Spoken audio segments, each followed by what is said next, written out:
The Secret Doctrine by Elena Petrovna Blavatsky, a facsimile of the original edition of 1888, printed by the Cunningham Press, Alhambra, California.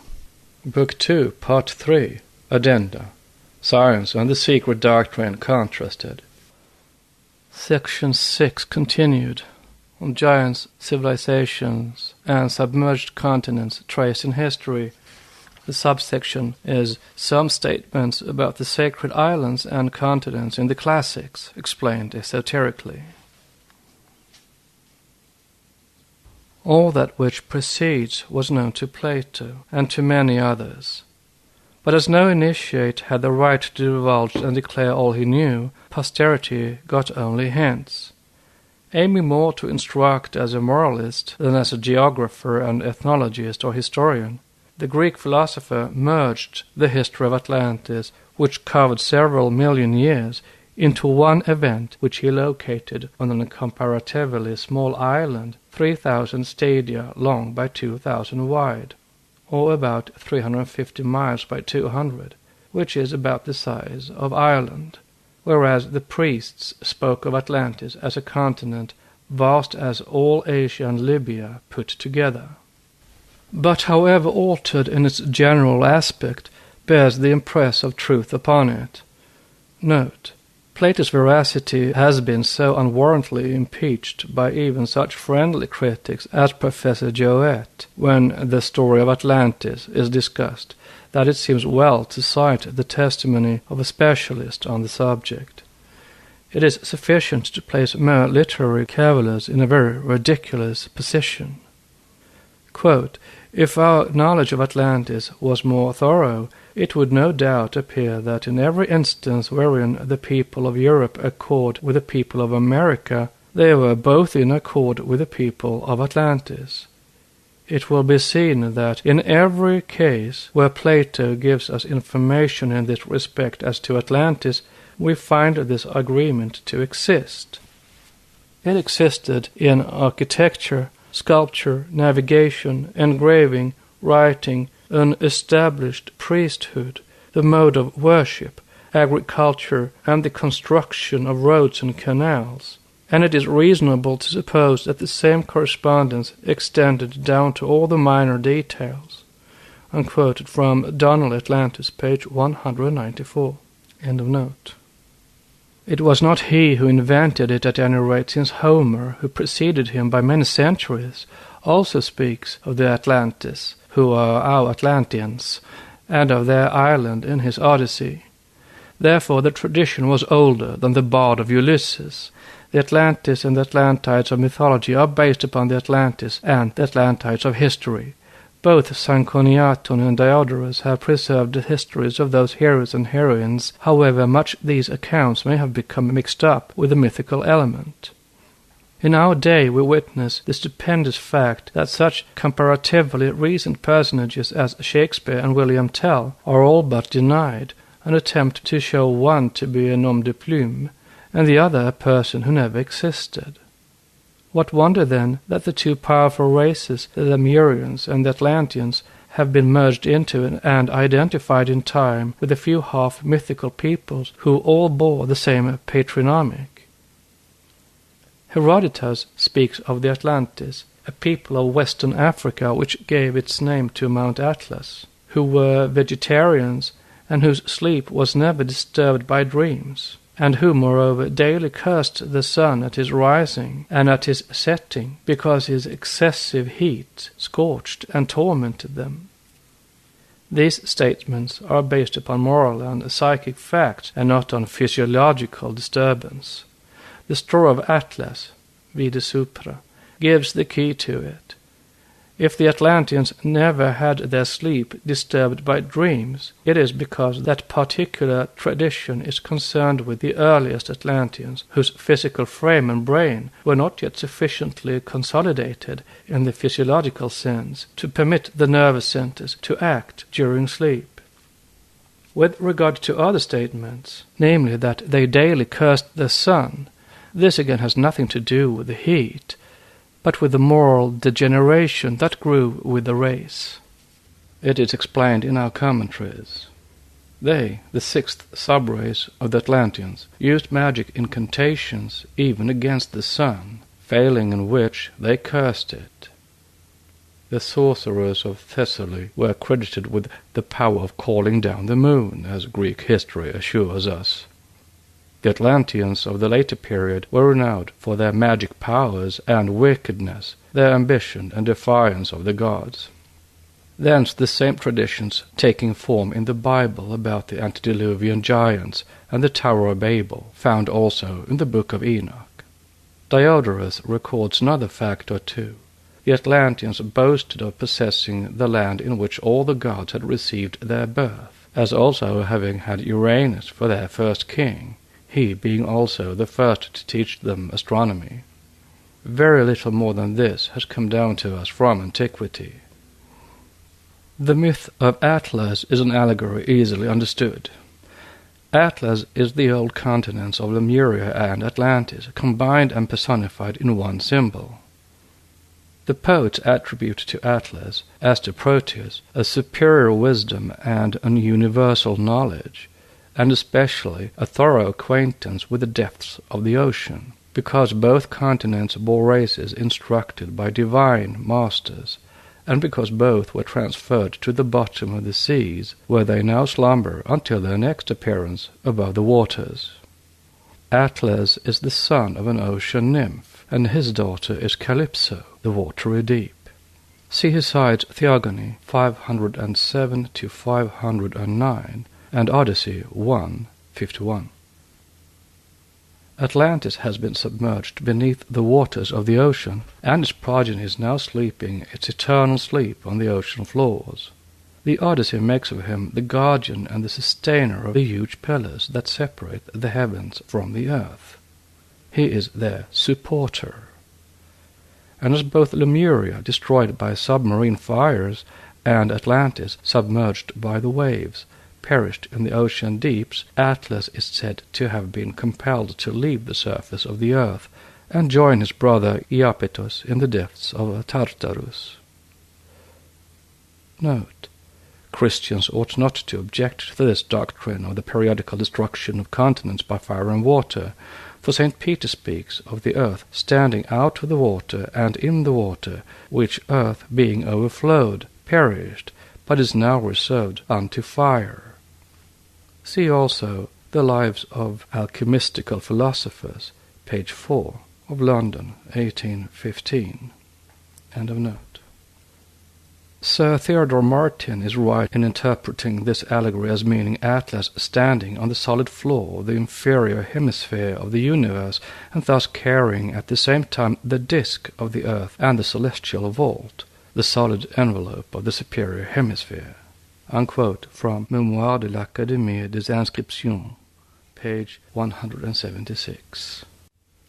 For Atlas is Atlantis, which supports the new continents and their horizons on its shoulders. Descartes, in his Mythologie de la Grecque Antique, expresses a doubt as to the correctness of Pierron's translation of the Homeric word «ere» by Sustinet, as it is not possible to see how Atlas can support or bear at once several pillars situated in various localities. If Atlas were an individual, it would be an awkward translation, but as he personifies a continent in the west, said to support heaven and earth at once, as in Aeschylus' Prometheus Vinctus 351, 429, etc., that is, the feet of the giant tread the earth while his shoulders support the celestial vault, an allusion to the gigantic peaks of the Lemurian and Atlantean continents. The epithet supporter becomes very correct. The term conservator for the Greek word ege, with Descartes following Sir Theodore Martin, understands as meaning phulabe, and epimeletai does not render the same sense. The conception was certainly due to the gigantic mountain chain running along the terrestrial border, or disk. These mountain peaks plunged their roots into the very bottom of the seas, while they raised their heads heavenward, their summits being lost in the clouds. The ancient continents had more mountains than valleys on them. Atlas and the Tenerife Peak, now too the dwarfed relics of the two lost continents, were thrice as lofty during the day of Lemuria and twice as high in that of Atlantis. Thus the Libyans called Mount Atlas the Pillar of Heaven, according to Herodotus, and Pindar qualified the later Etna as the Celestial Pillar. Atlas was an inaccessible island peak in the days of Lemuria, when the African continent had not yet been raised.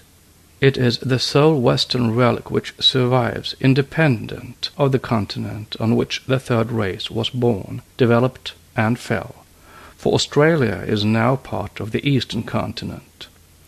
Note: this does not mean that Atlas is the locality where it fell, for this took place in northern and central Asia, but that Atlas formed part of the continent. End of note. Proud Atlas, according to esoteric tradition, having sunk 1/3 of its size into the waters, its two parts remained as a heirloom of Atlantis. This again was known to the priests of Egypt and to Plato himself, the solemn oath of secrecy, which extended even to the mysteries of Neoplatonism, alone preventing the whole truth from being told. Note: had not Diocletian burned the esoteric works of the Egyptians in 296, together with their books on alchemy, Periphumeas, Arguroi, Kai, Krubov, the Caesar, 700,000 rolls at Alexandria, and Leo Isarus, 300,000 at Constantinople, 8th century, and the Mohammedans all they could lay their sacrilegious hands on, the world might know today more of Atlantis than it does, for alchemy had its birthplace in Atlantis during the Fourth Race, and had only its renaissance in Egypt. End of note. So secret was the knowledge of the last island of Atlantis indeed, on account of the superhuman powers possessed by its inhabitants, the last direct descendants of the gods or divine kings, as it was thought that to divulge its whereabouts and existence was punished by death. Theopompus says as much in his ever-suspected Meropis, when he speaks of the Phoenicians as being the only navigators in the seas which wash the western coast of Africa, and who did it with such mystery that very often they sunk their own vessels, to make the too inquisitive foreigners lose all trace of them. There are those Orientalists and historians, and they form the majority, who, while feeling quite unmoved at the rather crude language of the Bible and some of the events narrated in it, show great disgust at the immorality in the pantheons of India and Greece. Note: Professor Max Müller's lectures on the philosophy of mythology are before us. We read his citations of Heraclitus, 460 before Christ, declaring that Homer deserved to be ejected from public assemblies and flogged, and of Xenophanes, holding Homer in his side responsible for the popular superstitions of Greece, and for ascribing to the gods whatever is disgraceful and scandalous among men, unlawful acts such as theft, adultery, and fraud. Finally, the Oxford professor quotes from Professor Jowett's translation of Plato, where the latter tells Adeimantus in Republic that the young man in the state should not be told that in committing the worst of crimes he is far from doing anything outrageous, and that he may chastise his father, as Zeus did with Kronos, in any manner that he likes, and in this will only be following the example of the first and greatest of the gods. In my opinion, these stories are not fit to be repeated. To this Dr. Max Müller observes that the Greek religion was clearly a national and traditional religion, and as such it shared both the advantages and disadvantages of this form of religious belief, while the Christian religion is an historical and, to a great extent, an individual religion, and it possesses the advantage of an authorized codex and of a settled system of faith, on page 349. So much the worse if it is historical, for surely Lot's incident with his daughters would only gain were it allegorical. End of note. We may be told that before them Euripides, Pindar, and even Plato expressed the same, that they too felt irritated with the tales invented, those miserable stories of the poets, as Euripides expresses it. But there may have been another reason for this, perhaps. To those who knew that there was more than one key to theogonic, oidon oide dustenoi logoi, Hercules Furens, 1346, Dinder's edition. But there may have been another reason for this, perhaps. To those who knew that there was more than one key to theogonic symbolism, it was a mistake to have expressed it in a language so crude and misleading. For if the educated and learned philosopher could discern the kernel of wisdom under the coarse rind of the fruit, and knew that the latter concealed the greatest laws and truth of psychic and physical nature, as well as the origin of all things, not so with the uninitiated profane.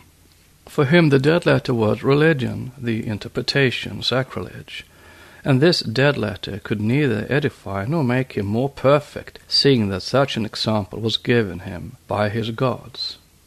But to the philosopher, especially the initiate, Hesiod's theogony is as historical as any history can be. Plato accepts it as such, and gives out as much of its truth as his pledges permitted him. The fact that the Atlantes claimed Uranus for their first king, and that Plato commences his story of Atlantis by the division of the great continent by Neptune, the grandson of Uranus, shows that there were continents and kings before Atlantis. For Neptune, to whose lot that continent fell, finds on a small island only one human couple made of clay, that is, the first physical human man, whose origin began with the last sub-races of the third root race. It is their daughter, Clito, that the god marries, and it is his eldest son Atlas who receives for his part the mountain and the continent which was called by his name. Now all the gods of Olympus, as well as those of the Hindu pantheon and the rishis, were the septiform personations, 1 of the noumena of the intelligent powers of nature, 2 of cosmic forces, 3 of celestial bodies, 4 of gods or diankochans, 5 of psychic and spiritual powers, 6 of divine kings on earth, or the incarnations of the gods, and 7 of terrestrial heroes or men. The knowledge how to discern among these 7 forms the one that is meant belonged at all times to the initiates, whose earliest predecessors had created this symbolical and allegorical system. Thus, while Uranus, or the host representing this celestial group, reigned and ruled over the second race and their then continent, Cronus or Saturn governed the Lemurians, and Jupiter, Neptune, and others fought in the allegory for Atlantis, which was the whole earth in the day of the fourth race. Note: Neptune or Poseidon is the Hindu Idaspati, identical with Narayana, the mover on the waters, or Vishnu, and like this Hindu god he is shown crossing the whole horizon in 3 steps. Idaspati means also the master of the waters. End of note. Poseidon is, or the last island of Atlantis, the 3rd step of Idaspati, or Vishnu, in the mystic language of the secret books, lasted till about 12,000 years ago. Note: Bailly's assertion that the 9,000 years mentioned by the Egyptian priests do not represent solar years is groundless. Bailly knew nothing of geology and its calculations, otherwise he would have spoken differently. End of note. The Atlantes of Diodorus were right in claiming that it was their country, the region surrounding Mount Atlas, where the gods were born, that is, incarnated. But it was after their 4th incarnation that they became, for the first time, human kings and rulers. Diodorus speaks of Uranus as the first king of Atlantis, confusing either consciously or otherwise the continents. But as shown, Plato indirectly corrects the statement. The first astronomical teacher of men was Uranus, because he is one of the 7 diankochans of that second period or race. Thus also in the second Manvantara, that of Svarokisha, among the 7 sons of the Manu, the presiding gods or rishis of that race, we find Jyotis, the teacher of astronomy, Jyotisha, one of the names of Brahma. Note: see Matsya Purana, which places him among the 7 Prajapatis of the period. End of note. And thus also the Chinese revere Tian, or the sky Uranus, and name him as their first teacher of astronomy. Uranus gave birth to the Titans of the 3rd race, and it is they who, personified by Saturn Kronos, mutilated him. For as it is the Titans who fell into generation when creation by will was superseded by physical procreation, they needed Uranus no more. And here a short digression must be permitted and pardoned. In consequence of the last scholarly production of Mr. Gladstone in the 19th century, The Great Gods of Olympus, the ideas of the general public about Greek mythology have been still further perverted and biased. Homer is credited with an inner thought which is regarded by Mr. Gladstone as the true key to the Homeric conception, whereas this key was merely a blind. Poseidon is indeed essentially of the earth earthy, strong and self-asserting, sensual and intensely jealous and vindictive. But this is because he symbolizes the spirit of the 4th root race, the ruler of the seas, that race which lives above the surface of the seas, which is composed of the giants, the children of Eurymedon, the race which is the father of Polyphemus, the Titan and one-eyed Cyclops. Though Zeus reigns over the 4th race, it is Poseidon who rules, and who is the true key to the triad of the Chronid brothers and to our human races. Poseidon and Nereus are one, the former the ruler or spirit of Atlantis before the beginning of its submersion, the latter after.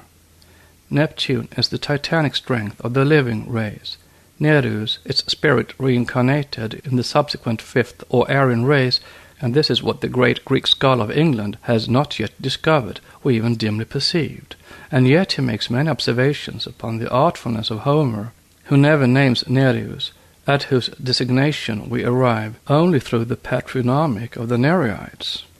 Thus the tendency of even the most erudite Hellenists is to confine their speculations to the exoteric images of mythology and to lose sight of their inner meaning, and it is remarkably illustrated in the case of the Right Honourable W.E. Gladstone, as we have shown. While almost the most conspicuous figure of our age as a statesman, he is at the same time one of the most cultured scholars England has given birth to. Grecian literature has been the loving study of his life, and he has found time, amid the bustle of public affairs, to enrich contemporary literature with contributions to Greek scholarship which will make his name famous through coming generations. At the same time, as his sincere admirer, the present writer cannot but feel a deep regret that posterity, while acknowledging his profound erudition and splendid culture, will yet, in the greater light which must then shine upon the whole question of symbolism and mythology, judge that he has failed to grasp the spirit of the religious system which he has often criticized from the dogmatic Christian standpoint. If Mr. Gladstone were a younger man, his admirers might hope that his scholastic studies would be crowned by the discovery of this underlying truth. As it is, he but wastes the golden hours of his declining years in futile disputations with that giant freethinker, Colonel Ingersoll, each fighting with the weapons of exoteric temper drawn from the arsenals of ignorant literalism. These two great controversialists are equally blind to the true esoteric meaning of the texts, which they hurl at each other's head like iron bullets, while the world alone suffers by such controversies, since the one helps to strengthen the ranks of materialism, and the other those of blind sectarianism and the dead letter. And now we may return once more to our immediate subject. Many a time Atlantis is spoken of under another name, one unknown to our commentators. The power of names is great, and was known since the first men were instructed by the divine masters, and as Solon had studied it, he translated the Atlantean names into names devised by himself. In connection with the continent of Atlantis, it is desirable to bear in mind that the accounts which have come down to us from the old Greek writers contain a confusion of statements, some referring to the great continent and others to the last small island of Poseidonis. It has become customary to take them all as referring to the latter only, but that this is incorrect is evident from the incompatibility of the various statements as to the size, etc., of Atlantis. Thus, in the Timaeus and Critias, Plato says that the plain surrounding the city was itself surrounded by mountain chains, and the plain was smooth and level, and of an oblong shape, lying north and south, 3,000 stadia in one direction and 2,000 in the other. They surrounded the plain by an enormous canal or dike, 101 feet deep, 606 feet broad, and 1,250 miles in length. Now in other places the entire size of the island of Poseidonis is given as about the same as that assigned here to the plain around the city alone. Obviously, one set of statements refers to the great continent, and the other to its last remnant, Plato's island. And again, the standing army of Atlantis is given as upwards of 1,000,000 men, its navy as 1,200 ships and 240,000 men. Such statements are quite inapplicable to a small island state of about the size of Ireland. The Greek allegories give to Atlas or Atlantis 7 daughters, 7 sub-races, whose respective names are Maia, Electra, Taigeta, Asterope, Merope, Alcyone, and Celano. This, ethnologically, as they are credited with having married gods and with having become the mothers of famous heroes, the founders of many nations and cities. Astronomically, the Atlantides have become the 7 Pleiades, within brackets question mark. In occult science, the two are connected with the destinies of nations, those destinies being shaped by the past events of their early lives according to karmic law. 3 great nations claimed in antiquity a direct descent from the kingdom of Saturn or Lemuria, confused already several thousands of years before our era with Atlantis, and these were the Egyptians, the Phoenicians, vide Sankoniaton, and the Old Greeks, vide Diodorus after Plato. But the oldest civilized country of Asia, India, can be shown to claim the same descent likewise. Sub-races guided by karmic law or destiny repeat unconsciously the first steps of their respective mother races. As the comparatively fair Brahmins have come, when invading India with its dark-colored Dravidians from the north, so the Aryan fifth race must claim its origin from northern regions. The occult sciences show that the founders, the respective groups of the 7 Prajapatis, of the 7 root races, have all been connected with the pole star. In the commentary we find, he who understands the age of Dhruva, note, the equivalent of this name is given in the original, end of note, who measures 9,090 mortal years, will understand the times of the Pralayas, the final destiny of nations, Lanu. Moreover, there must have been a good reason why the Asiatic nation should locate its great progenitors and saints in the Ursa Major, a northern constellation. It is 70,000 years, however, since the pole of the earth pointed to the further end of Ursa Minor's tail, and many more thousand years since the 7 Rishis could have been identified with the constellation of Ursa Major. The Aryan race was born and developed in the far north, though after the sinking of the continent of Atlantis its tribes emigrated further south into Asia. Hence Prometheus is son of Asia, and Deucalion his son, the Greek Noah, he who created men out of the stones of Mother Earth, is called a northern Scythe by Lucian, and Prometheus is made the brother of Atlas and is tied down to Mount Caucasus amid the snows. Note. Deucalion is said to have brought the worship of Adonis and Osiris into Phoenicia. Now the worship is that of the sun, lost and found again in its astronomical significance. It is only at the pole where the sun dies out for such a length of time as 6 months, for in latitude 68 degrees it remains dead only for 40 days, as in the festival of Osiris. The 2 worships were born in the north of Lemuria, or on that continent of which Asia was a kind of broken prolongation, and which stretched up to the polar regions. This is well shown by de Gebelin's Allégorie d'Orient, page 246, and by Bailly, though neither Hercules nor Osiris are solar myths, save in one of their 7 aspects. End of note. Greece had her Hyperborean as well as her southern Apollo. Thus nearly all the gods of Egypt, Greece and Phoenicia, as well as those of other pantheons, are of a northern origin and originated in Lemuria, towards the close of the third race, after its full physical and physiological evolution had been completed. Note, the Hyperboreans, now regarded as mythical, were described as the beloved priests and servants of the gods, and of Apollo chiefly. End of note.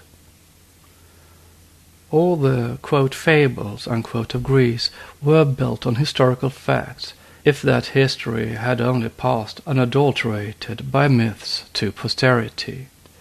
The, quote, one-eyed, unquote, Cyclops, the giants fabled as the sons of Celeus and Terra, 3 in number according to Hesiod, were the last 3 sub-races of the Lemurians, the, quote, one eye, unquote, referring to the wisdom eye.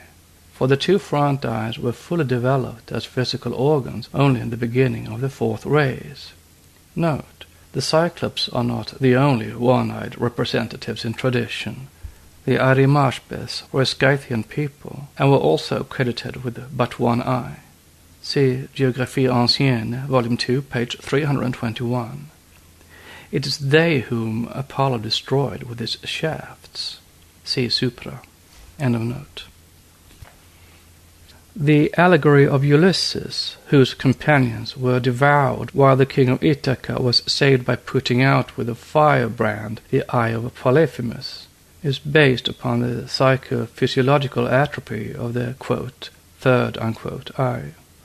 Ulysses belongs to the cycle of the heroes of the 4th race, and, through a, quote, sage, unquote, in the sight of the latter, must have been a profligate in the opinion of the pastoral Cyclops.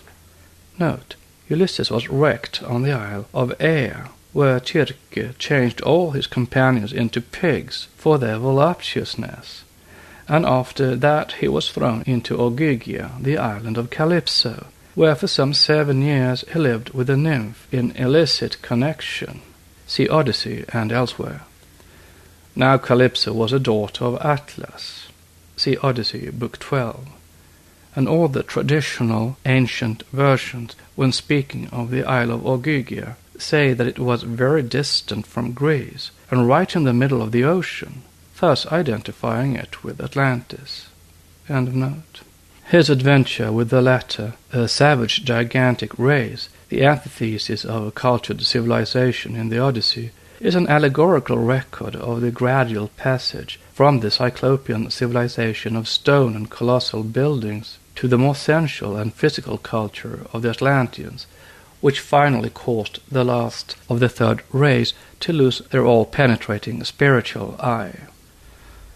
That other allegory which makes Apollo kill the Cyclops to avenge the death of his son Asclepius does not refer to the 3 races represented by the 3 sons of heaven and earth, but to the Hyperborean Arimaspian Cyclops, the last of the race endowed with the wisdom eye.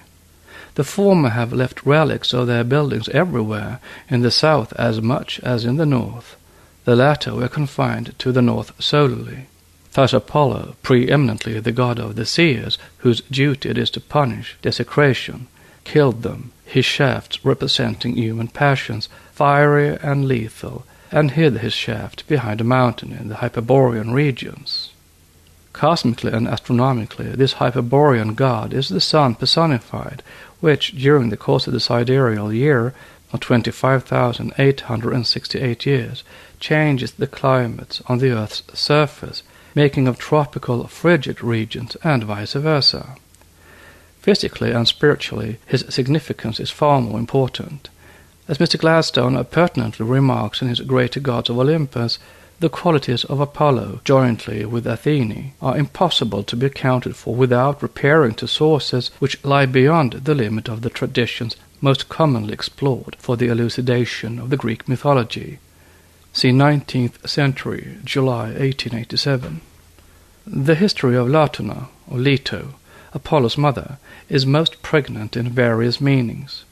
Astronomically, Latona is the polar region and the night, giving birth to the sun, Apollo, Phoebus, etc. She is born in the Hyperborean countries, wherein all the inhabitants were priests of her son, celebrating his resurrection and descent to their country even 19 years at the renewal of the lunar cycle. Latona is the Hyperborean continent and its race, geologically. Note: to make a difference between Lemuria and Atlantis, the ancient writers referred to the latter as the northern or Hyperborean Atlantis, and to the former as the southern.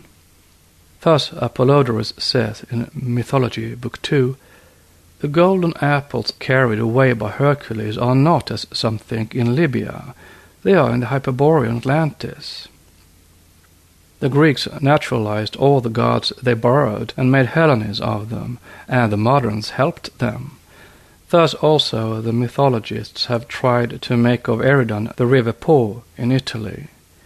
In the myth of Phaeton it is said that at his death his sisters dropped hot tears, which fell into Eridan and were changed into amber.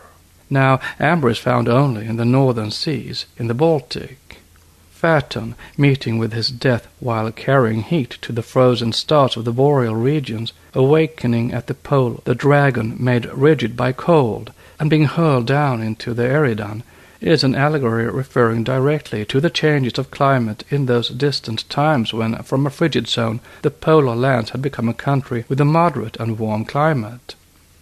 The usurper of the functions of the sun, Phaeton, being hurled into the Eridan by Jupiter's thunderbolt, is an allusion to the second change that took place in those regions when, once more, the land where the magnolia blossomed became the desolate, forbidding land of the farthest north and eternal ices. This allegory covers, then, the events of two pralayas, and if well understood ought to be a demonstration of the enormous antiquity of the human races. End of note.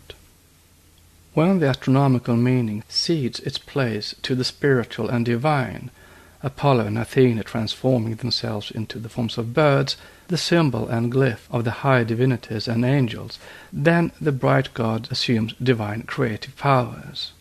Apollo becomes the personification of seership, when he sends the astral double of Aeneas to the battlefield, see Iliad 431-53, and has the gift of appearing to his seers without being visible to the other persons present, see Iliad chapter 17, 322-36, a gift, however, shared by every high adept.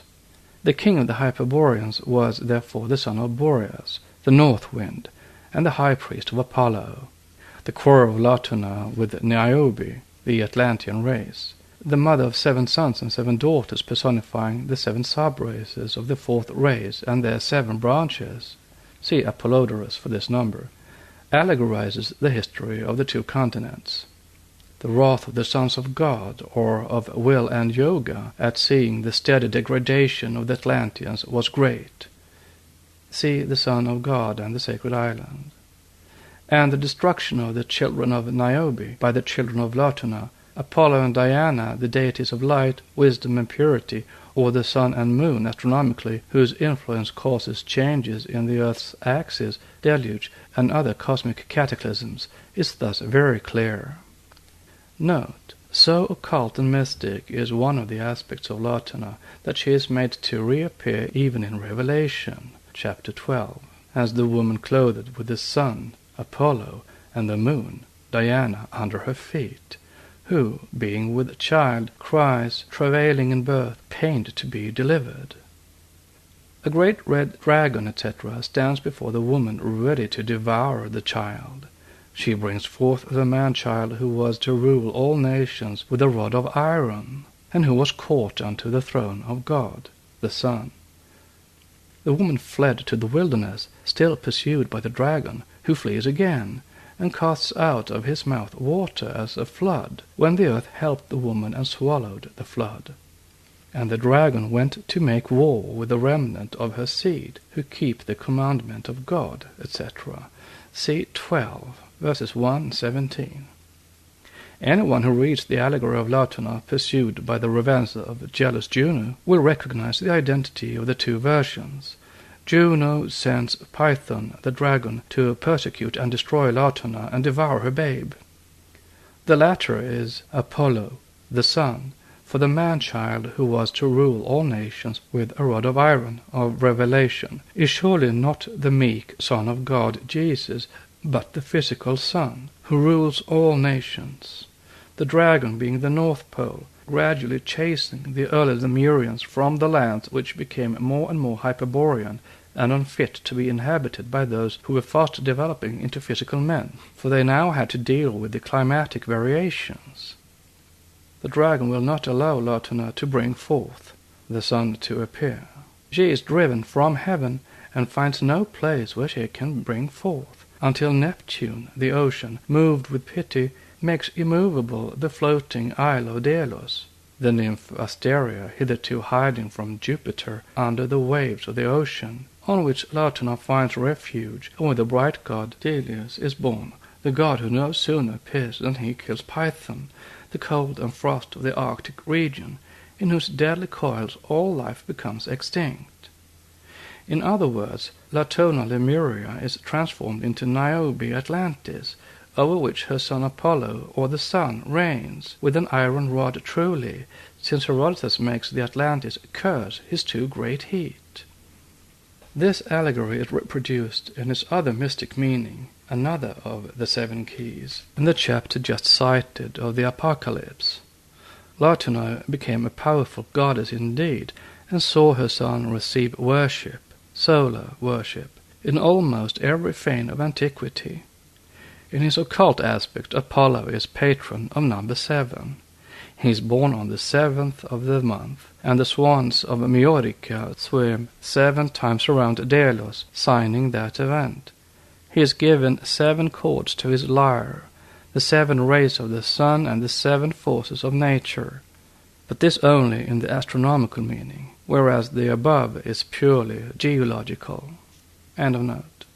The fable about the never-ceasing tears of Niobe, whose grief causes Zeus to change her into a fountain, Atlantis covered with water, is no less graphic as a symbol. Niobe, let it be remembered, is the daughter of one of the Pleiades, or Atlantides, the granddaughter of Atlas, therefore. See Metamorphoses of Ovid, Book 6, because she represents the last generations of the doomed continent. A true remark, that of Bailly, which says that Atlantis had an enormous influence on antiquity. If these names, he adds, are mere allegories, then all that those fables contain of truth comes from Atlantis. If the fable is a real tradition, however altered, then the whole of the ancient history is still in it. Quoted from Lettres sur l'Atlantide, page 137.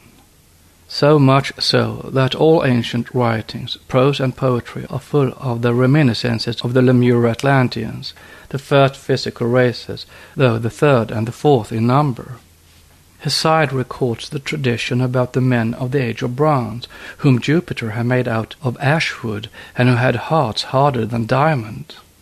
Clad in bronze from head to foot, they passed their lives in fighting.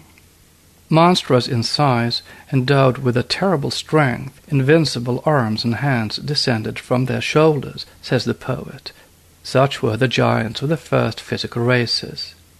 The Iranians have a reference to the late Atlanteans in Yasna, chapter 9, verse 15. Tradition maintains that the sons of God, or the great initiates of the sacred island, took advantage of the deluge to rid the earth of all the sorcerers among the Atlanteans. The said verse addresses Zoroaster as one of the sons of God. It says, "Thou, O Zarathustra, didst make all demons," that is, sorcerers, who before roamed the world in human forms, concealed themselves in the earth, that is, helped them to get submerged. The Lemurians, as also the early Atlanteans, were divided into 2 distinct classes, the sons of night or darkness, and the sons of the sun or light. The old books tell us of terrible battles between the two, when the former, leaving their land of darkness, from whence the sun departed for long months, descended from their inhospitable regions and tried to wrench the Lord of Sight from their better-favored brothers of the equatorial regions. We may be told that the ancients knew nothing of the long night of 6 months' duration in the polar regions. Even Herodotus, more learned than the rest, only mentions a people who slept for 6 months in the year and remained awake the other half. Yet the Greeks knew well that there was a country in the north where the year was divided into a day and night of 6 months' duration each, for Pliny says so in his 4th book. They speak of the Cimmerians and of the Hyperboreans, and draw a distinction between the two. The former inhabited the Palus Maeotis, between 45 degrees and 50 degrees latitude. Plutarch explains that they were but a small portion of a great nation driven away by the Scythians, which nation stopped near Tanais, having crossed Asia. These warlike multitudes lived formerly on the ocean shores, in dense forests, and under a tenebrous sky. There the pole is almost touching the head. There long nights and days divide the year. In Mario. As to the Hyperboreans, these peoples, as expressed by Solinus Polyhister, sow in the morning, reap at noon, gather their fruits in the evening, and store them during the night in their caves. Even the writers of the Zohar knew of the fact, as it is written, in the book of Hamanunna the Old, we learn, there are some countries of the earth, whilst others are in darkness. These have the day, when for the former it is night, and there are countries in which it is constantly day, or in which at least the night continues only some instants. See Isaac May's Kabbalah, page 139. The island of Delos, the Asteria of the Greeks' mythology, was never in Greece, a country which in its day was not yet in existence, not even in its molecular form. Several writers have shown that it represented a country or an island far larger than the small dots of land which became Greece. Both Pliny and Diodorus Siculus place it in the northern seas. One calls it Basileia, or Royal. The other, Pliny, names it Osericta, a word, according to Rudbeck, having had a significance in the northern languages equivalent to the island of the divine kings or god-kings, or again the royal island of the gods, because the gods were born there, that is, the divine dynasties of the kings of Atlantis proceeded from that place. Let geographers and geologists seek for it among that group of islands discovered by Nordenskjöld on his Vega voyage in the Arctic regions. Note, these islands were found strewn with fossils of horses, sheep, oxen, etc., among gigantic bones of elephants, mammoths, rhinoceroses, etc. If there was no man on earth at that period, how came horses and sheep to be found in company with the huge antediluvians? Asks a master in a letter. See Esoteric Buddhism, page 67. The reply is given above in the text. End of note. The secret books inform us that the climate has changed in those regions more than once since the first men inhabited those now almost inaccessible latitudes. They were a paradise before they became hell. The dark Hades of the Greeks and the cold realm of Shades were the Scandinavian hell. The goddess queen of the country of the dead holds sway deep down in Helheim and Niflheim. Yet it was the birthplace of Apollo who was the brightest of the gods in heaven, astronomically, as he was the most enlightened of the divine kings who ruled over the early nations in his human meaning. The latter fact is borne out of the Iliad, chapter 4, verses 239 to 64, vide the great gods, wherein Apollo is said to have appeared 4 times in his own form, as the god of the 4 races, and 6 times in human form, that is, as connected with the divine dynasties of the earlier unseparated Lemurians. It is those early mysterious peoples, their countries, which have now become uninhabitable, as well as the name given to men both dead and alive, which have furnished an opportunity to the ignorant church fathers for inventing a hell which they have transformed into a burning instead of a freezing locality. Note: a good proof that all the gods and religious beliefs and myths have come from the north, which was also the cradle of physical man, lies in several suggestive words which have originated and remain to this day among the northern tribes in their primeval significance. But although there was a time when all the nations were of one lip, whose words have received a different meaning with the Greeks and Latins, one such word is man, man, a living being, and manes, dead men. The Laplanders call their corpses to this day mani. See Voyage des Renards en Laponie, Volume 1, page 184. Manus is the ancestor of the German race, the Hindu Manu, the thinking being, from man, the Egyptian Menes, and Minos, the king of Crete, judge of the infernal regions after his death. All proceed from the same root or word. End of note. It is of course evident that it is neither the Hyperboreans nor the Cimmerians, the Arimaspes, nor even the Scythes, known to and communicating with the Greeks, who were our Atlanteans, but they were all descendants of their last sub-races. The Pelagians were certainly one of the root races of future Greece, and were a remnant of a sub-race of Atlantis. Plato hints as much in speaking of the latter, whose name it is averred came from Pelagus, the Great Sea. Noah's deluge is astronomical and allegorical, but it is not mythical, for the story is based upon the same archaic tradition of men, or rather of nations, which were saved during the cataclysms, in canoes, arks, and ships. No one would presume to say that the Chaldean Xisustrus, the Hindu Vaivashvata, the Chinese Peirun, the beloved of the gods, who rescued him from the flood in a canoe, or the Swedish Belgamer, for whom the gods did the same in the north, are all identical as a personage, but their legends have all sprung from the catastrophe, which involved both the continent and the island of Atlantis. The allegory about the antediluvian giants and their achievements in sorcery is no myth. Biblical events are revealed indeed, but it is neither by the voice of God amid thunder and lightning on Mount Sinai, or by divine finger tracing the records on tablets of stone, but simply through tradition via pagan sources.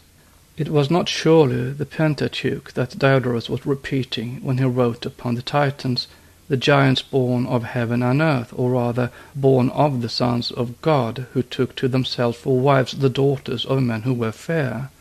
Nor was Pherecydes quoting from Genesis when giving details on those giants, which are not to be found in the Jewish scriptures. He says that the Hyperboreans were of a race of the Titans, which race descended from the earliest giants, and that it was that Hyperborean region which was the birthplace of the first giants. The commentaries on the sacred books explain that the said region was the far north, the polar lands now, the pre-Lemurian earliest continent, embracing once upon a time the present Greenland, Spitsbergen, Sweden, Norway, etc. But who were the Nephilim of Genesis chapter 6 verse 4? There were Paleolithic and Neolithic men in Palestine ages before the events recorded in the Book of the Beginnings. The theological tradition identifies these Nephilim with hairy men of satyrs, the latter being mythical in the fifth race and the former historical in both the fourth and fifth races. We have stated elsewhere what the prototypes of these satyrs were, and have spoken of the bestiality of the early and late Atlantean race. What is the meaning of Poseidon's amours and such a variety of animal forms? He became a dolphin to win Aphrodite, a horse to seduce Ceres, a ram to deceive Theophany, etc., etc. Poseidon is not only the personation of the spirit and race of Atlantis, but also the vices of these giants.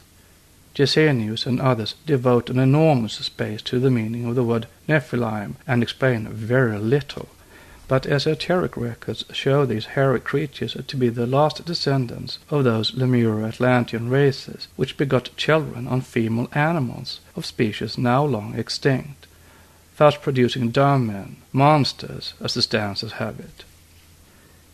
Now mythology built upon Hesiod's theogony, which is but a poeticized record of actual traditions or oral history, speaks of three giants called Briareus, Cottus, and Gyges, living in a dark country where they were imprisoned by Kronos for their rebellion against him. All the three are endowed by myth with 100 arms and 50 heads, the latter standing for races, the former for sub-races and tribes.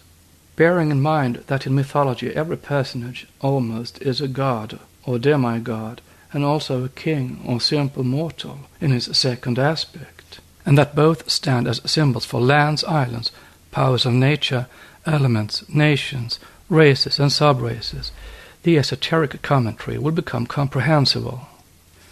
Note, thus for instance, Gyges is a 100-armed and 50-headed monster, a demigod in one case, and a Lydian, the successor of Candaules, king of the country, in another version.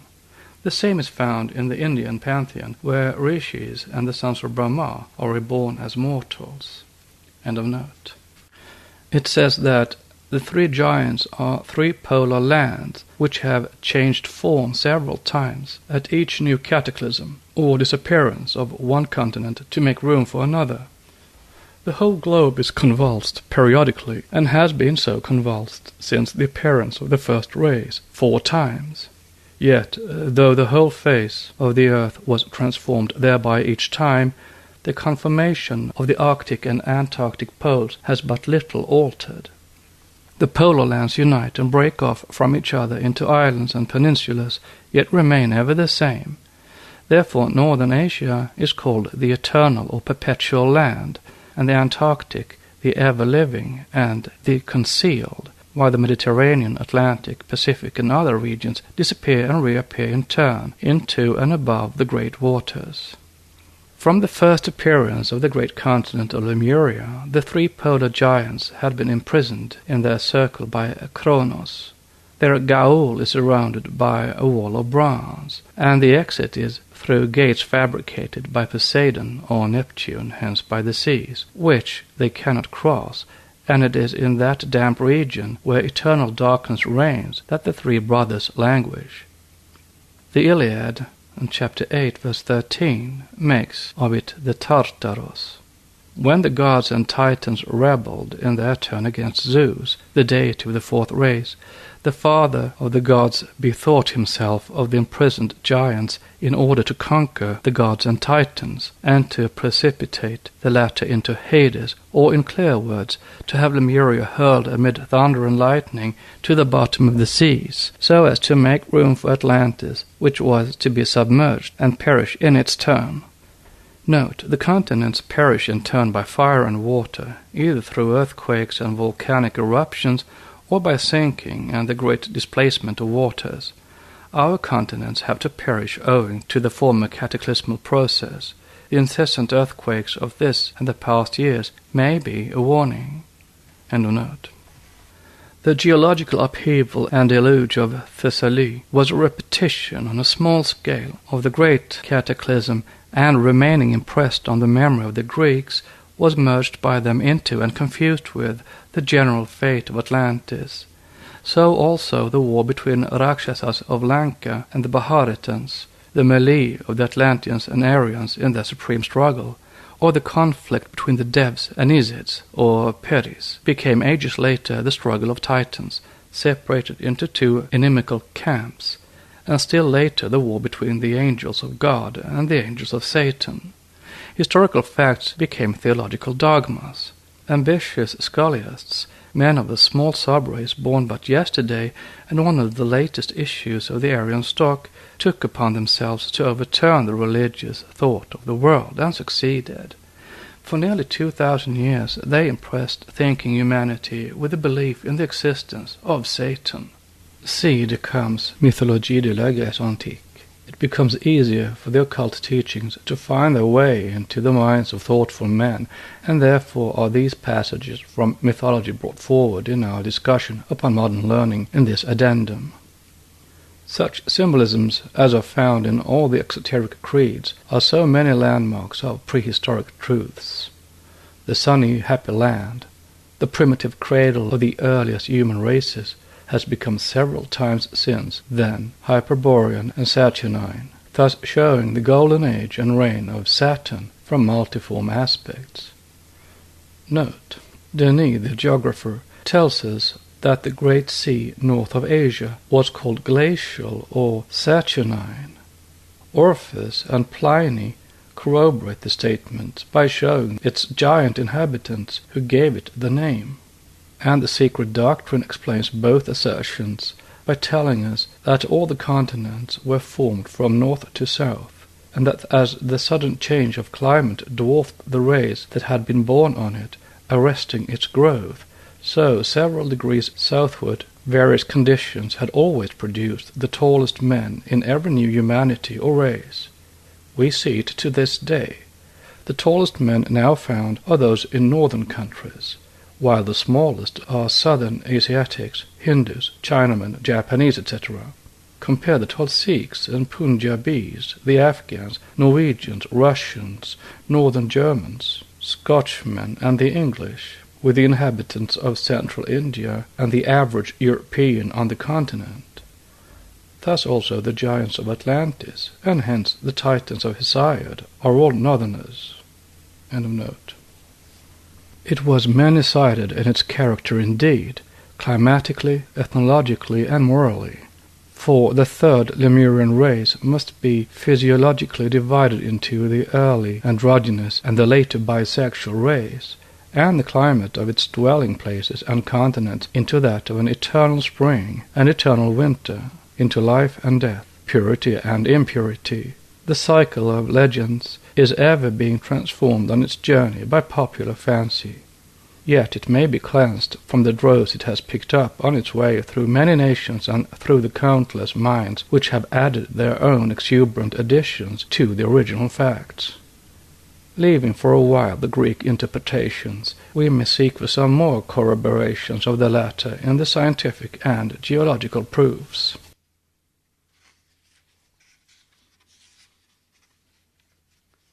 The next and final chapter is subsection 7, Scientific and Geological Proofs of the Existence of Several Submerged Continents.